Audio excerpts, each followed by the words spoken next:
평소엔 멀쩡하던 무릎이 쪼그려 앉으면 시큰거리고 쑤시는 증상을 느껴보신 적이 있으신가요? 비가 오면 무릎이 뻣뻣하고 통증이 있다라고 느끼신 적이 있을까요? 이런 상황은 잠시 나타났다가 사라질 수도 있지만 비슷한 증상이 여러 번 반복된다면 단순한 통증이 아닌 무릎 관절 질환을 의심해 보는 것이 좋습니다. 여러 질환 중에서도 특히 슬개골, 연골 연화증이 이와 비슷한 증상을 동반합니다. 연골 연화증은 연골이 단단함을 잃고 약해지는 증상으로 연골 조직이 갈라지거나 벗겨지는 증상입니다. 슬개골은 무릎 앞쪽에 있는 접시 모양의 뼈인데요. 그 안에 관절 연골이 있어서 뼈의 충격을 흡수하는 완충작용을 하고 뼈가 마찰 없이 부드럽게 움직일 수 있도록 도와줍니다. 슬개골을 덮고 있는 연골이 힘을 잃고 말랑하게 약해지면 갈라지거나 실타래처럼 벗겨지는데요. 이런 연골의 약화로 통증과 염증이 발생하는 질환을 슬개골 연골 연화증이라고 합니다.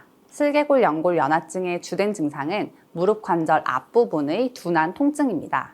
이 통증은 계단을 오르내릴 때나 체중이 실리는 동작을 할 때 한 자세로 오래 앉아 있을 때 더욱 심해집니다. 무릎을 꿇거나 쪼그리고 앉으면 통증이 심해지고 오래 앉아서 영화를 보거나 자동차나 비행기에 긴 시간 앉아있다가 일어설 때 무릎에 통증이 느껴지고 뻣뻣해진 느낌이 들 수 있습니다. 무릎을 움직일 때 관절에서 사각사각 거리는 연발음이 나기도 하죠. 대부분 안정을 취하고 있을 때는 거의 통증이 없고 무리하게 움직이면 증상의 악화와 호전이 반복되는 경우가 많습니다. 눈이나 비가 오는 날에 무릎 통증이 심해지는 경향도 있습니다. 대개 무릎 통증이라고 하면 나이가 들어서 나타나는 증상이라고 생각하지만 슬개골 연골 연화증 환자의 34%가 2030 세대일 정도로 활동량이 많은 젊은 연령층에게도 많이 발생합니다. 격렬한 활동으로 무릎뼈 연골이 외상에 의해서 손상을 입은 경우에 발생할 수 있는데요. 무릎 전방 부위를 강하게 부딪힌 경우나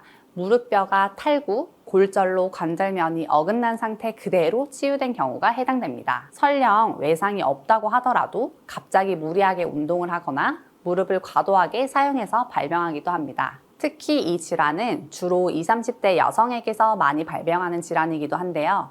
여성이 남성에 비해서 허벅지 근육량이 적은 데다가 굽이 높은 신발을 자주 신게 되면 슬개골의 압력이 높아져서 발병을 촉진하기 때문입니다. 슬개골 연골 연화증은 무릎에 부담을 주는 잘못된 생활 습관들이 주요 원인이라고 할 수 있습니다. 굽이 높은 신발을 즐겨서 신거나 무릎을 꿇는 자세, 그리고 양반다리 자세를 오래 유지하거나 달리기 등으로 무릎 관절을 과도하게 사용하는 운동을 하거나 오래 앉아 있어서 허벅지 앞, 뒤 근육이 약해져 있다면 나이와 상관없이 젊은 층에서도 슬개골 연골 연화증이 발병할 수 있는 것이죠. 슬개골 연골 연화증을 예방하고 관리하려면 쭈그리고 앉아서 일하거나 양반다리 또는 장시간 무릎을 구부리고 앉아있는 자세 등 무릎 관절에 압박이 가해지는 자세는 피해야 합니다. 평상시에 계단을 오르내리거나 가파른 길을 오르내리는 등산도 좋지 않고 언덕길이나 비탈길을 오르내리는 것은 피하는 것이 좋습니다. 그렇다고 해서 움직이지 않는 게 상책이라는 얘기는 절대 아닙니다. 무릎의 연골이 더 상하지 않으려면 체중이 늘지 않도록 주의해야 하는데요.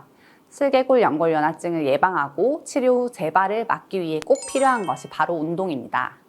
허벅지 근육을 길러야 무릎 부하를 줄일 수 있기 때문인데요. 평지나 물속에서 걷기, 수영 같은 관절 부담은 적고 근력을 키울 수 있는 운동을 꾸준히 해주시는 게 좋습니다. 단, 이미 무릎이 약해진 상태에선 자전거나 계단 오르기, 등산 등의 운동들은 오히려 무릎에 부담이 될 수 있어서 피하시는 게 좋겠죠. 무릎 관절은 젊을 때부터 관리해야 평생 건강하게 사용할 수 있습니다. 젊다고 방치했다간 퇴행 속도를 높여서 이른 나이에 퇴행성 관절염까지 올 수 있어서 주의해야 합니다. 특별한 이유 없이 무릎 통증이 2주간 지속된다면 주저하지 마시고 병원을 찾아 정확한 진단과 치료를 받아보시길 권합니다. 슬개골 연골 연화증은 대개 보존적 요법으로 치료가 가능합니다. 연골을 단단하게 하고 탄성을 회복시키기 위해 연골 보호와 재생 효과가 뛰어난 한약 요법으로 통증을 가라앉히고 손상된 근육, 인대를 재생시키고 염증을 빠르게 제거하는 약침 요법, 그리고 관절 주변에 경직된 근육들을 이완시키고 기혈 순환을 원활하게 하는 침요법,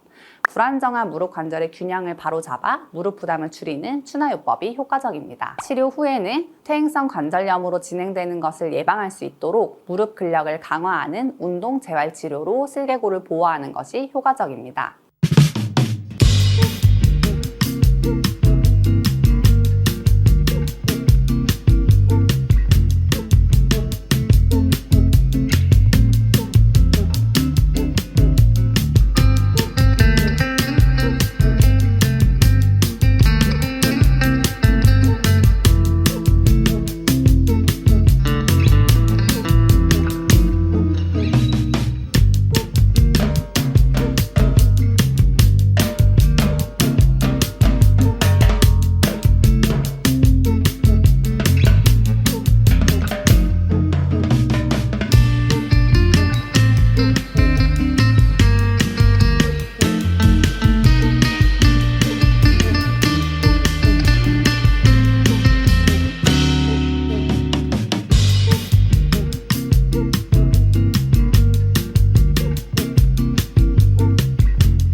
부위는 체중을 견뎌주는 대표적인 관절이기 때문에 문제가 발생하면 생활에 많은 제약이 따르게 됩니다. 무릎 부위에 통증이 나타난다면 참지 마시고 빠른 시간 내에 진료를 받아서 정확한 증상의 원인을 파악하는 것이 중요하다고 할 수 있겠는데요. 오늘 알려드린 증상과 예방법들을 참고하여 슬개골, 연골, 연화증에 적절한 대처를 할 수 있기를 바랍니다.